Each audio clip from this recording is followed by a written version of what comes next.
بسم اللہ الرحمن الرحیم۔ بعض حضرات کرپٹو کرنسی کے بارے میں معلومات کر رہے ہیں بار بار، حالانکہ بٹ کوائن کے بارے میں میرا بیان ہوا ہے، اور جو بٹ کوائن کا حکم بیان کیا ہے ناجائز ہونے کا، وہی کرپٹو کا ہے۔ کرپٹو کرنسی یا بٹ کوائن کرنسی سے کاروبار کرنا وہ جائز نہیں ہے۔ اس کی وجہ یہ ہے کہ اس کا وجود نہیں ہے، اور آپ صلی اللہ علیہ وسلم نے ثمن یعنی کرنسی اس کو قرار دیا جس کا وجود تھا، جیسے سونا اور چاندی۔ تو کرپٹو کرنسی اور بٹ کوائن کو آپ براہ راست اپنے ہاتھ میں نہیں لے سکتے۔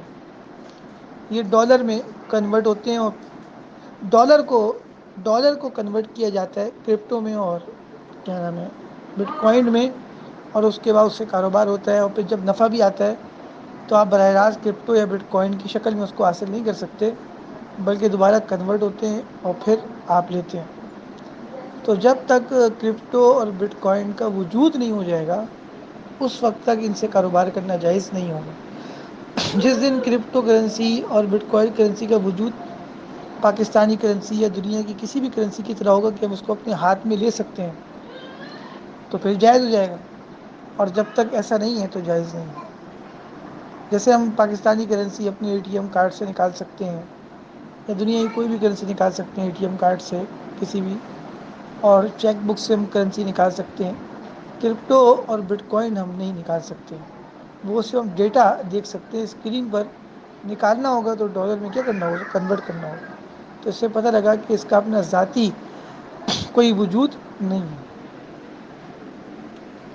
اور بعض لوگوں نے مجھے کہا کہ جی وہ بعض علماء نے اس کو حلال کہہ دیا ہے اور آپ اس کو حرام کہہ رہے ہیں۔ تو اصل بات یہ کہ اصول فقہ والوں کا ایک قاعدہ مسلم ہے، جو ہم بھی مانتے ہیں اور وہ علماء بھی مانتے ہیں جو اس کو حلال کہتے ہیں۔ وہ قاعدہ یہ ہے کہ جب کسی چیز کے بارے میں بعض علماء اس کو حلال کہے اور بعض حرام کہے، تو ترجیح حرام کو ہوگی۔ یعنی ایک مسئلہ ہے، اس کے بارے میں بعض علماء کہتے ہیں یہ جائز ہے اور بعض کہتے ہیں ناجائز، تو ہم ترجیح ناجائز کو لیں گے اور فتویٰ ناجائز کریں گے۔ یہ سب علماء کے یہاں مسلم ہے، تاکہ اگر وہ چیز واقعی حرام ہوئی اور ہم اس کو حرام سمجھتے ہوئے دنیا میں بچ گئے، تو اللہ کے یہاں پکڑ سے کیا ہوں گے، محفوظ ہو جائیں گے۔ اور مشتبہ چیز کا حکم بھی آپ صلی اللہ علیہ وسلم نے خود بیان فرمایا۔ آپ صلی اللہ علیہ وسلم نے فرمایا کہ الحلال بین، حلال بالکل واضح سے بکری، والحرام بین، اور حرام بالکل واضح شراب، وبینہما مشتبہات کثیر، اور ایک جگہ امور المشتبہات، کہ حلال و حرام کے درمیان کچھ چیزیں ایسی ہیں، کچھ امور کہ جو مشتبہ ہیں، اور فرمائے لا یعلمہن کثیر من الناس، ان مشتبہ چیزوں کو بہت سے لوگ نہیں جانتے۔ فمن استبرأ لدینہ وعرضہ، جو آدمی ان مشتبہ چیزوں سے بچا، اس نے اپنے دین اور اپنی عزت کو بچایا۔ ومن وقع فی الحرام، اور جو ان مشتبہ چیزوں میں پڑ گیا، مبتلا ہو گیا، وہ حرام میں پڑ گیا۔ یعنی ایسی مشتبہ چیزیں کہ جن کے بارے میں بعض علماء کہتے تھے کہ یہ جائز ہیں، حلال ہیں، اور بعض علماء کہتے تھے کہ یہ حرام ہے، ناجائز ہیں۔ تو ایسی چیزوں میں جو آدمی پڑ گیا کہ نہیں یار، بعض علماء قول بھی اختیار کرتے ہوئے میں اس پہ عمل کر لیتا ہوں، تو آپ صلی اللہ علیہ وسلم نے فرمایا کہ یہ شخص حرام میں مبتلا ہو گیا۔ اس میں مبتلا ہو گیا، حرام میں۔ تو مشتبہ چیزوں کے بارے میں تو آپ صلی اللہ علیہ وسلم کا بھی فیصلہ یہ ہے کہ اس سے اپنے آپ کو بچائیں، اور جو پڑھا اس کے بارے میں آپ نے فرمایا وہ حرام میں پڑ گیا، حرام میں، اتنی صاف حدیث ہے۔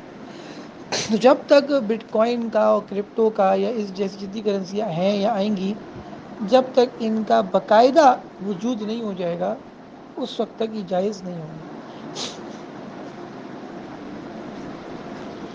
بعض حضرات نے اس کو اسٹاک ایکسچینج پر قیاس کیا ہے، غلط قیاس ہے۔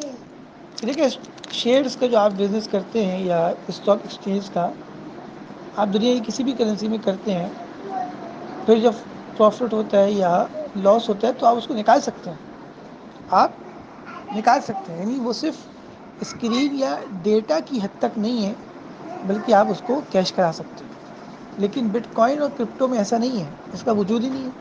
آپ بٹ کوائن اور کرپٹو کو بٹ کوائن کی شکل میں کرپٹو کی شکل میں کیش نہیں کرا سکتے، دنیا میں کہیں بھی نہیں کرا سکتے، یہ صرف ڈیٹا کی حیثیت ہے، اس سے زیادہ نہیں ہے۔ آپ کو اگر بٹ کوائن کو یا کرپٹو کو کیش کرانا ہوگا تو آپ کو اس کو ڈالر کے اندر کنورٹ کرنا پڑے گا، جہاں تک ہماری اطلاعات ہے۔